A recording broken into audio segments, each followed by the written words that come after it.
Panibagong araw, panibagong video na naman ang aking gagawin mga bossing, mga master.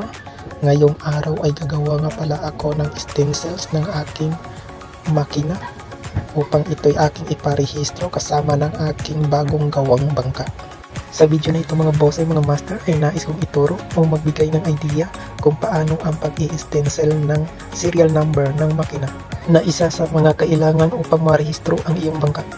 Halina't simulan na natin mga bossing, mga master. Pero kung bago ka lang sa aking channel ay huwag kalimutang mag-subscribe at mag-like para lagi kang updated sa susunod kong mga videos.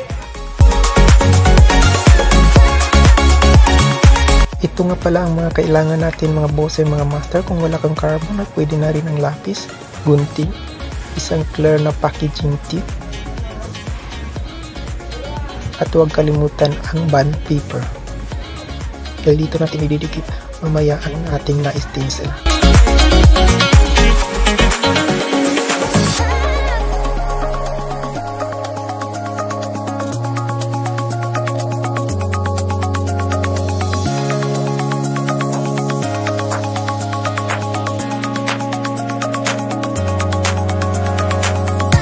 Ang una mo palang gagawin mga bossing, mga master, ay punuin ng guhit ang buong pangalan at serial number ng makina gamit ang lapis.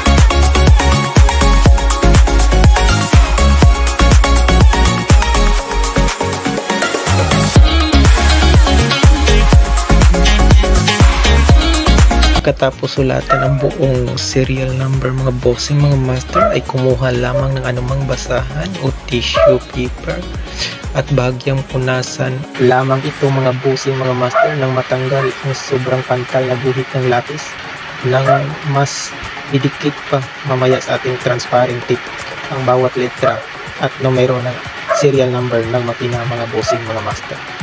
Pagkatapos mga bossing, mga master, ay kukuha lamang ng kaunting transparent tape at dandahan itong idikit sa buong serial number ng iyong makina. Tapos mga bossing, mga master, ay gumamit lamang ng anumang malambot na bagay at haguring mabuti ang buong serial number ng iyong makina mga bossing, mga master, nang sa gayon ay mas dumikit pa ito sa transparent tape.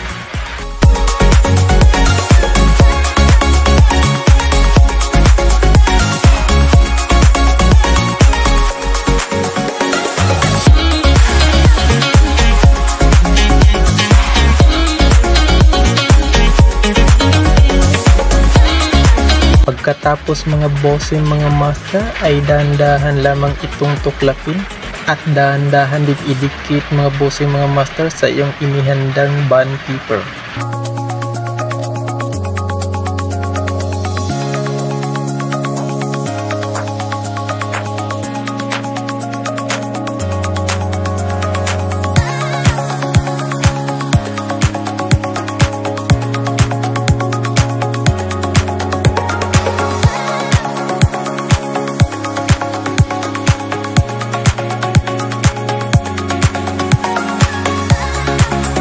Hanggang dito na lang ang aking video mga bossing, mga master. Naway nagbigay ito ng kaunting kaalaman para sa inyong mga bossing, mga master.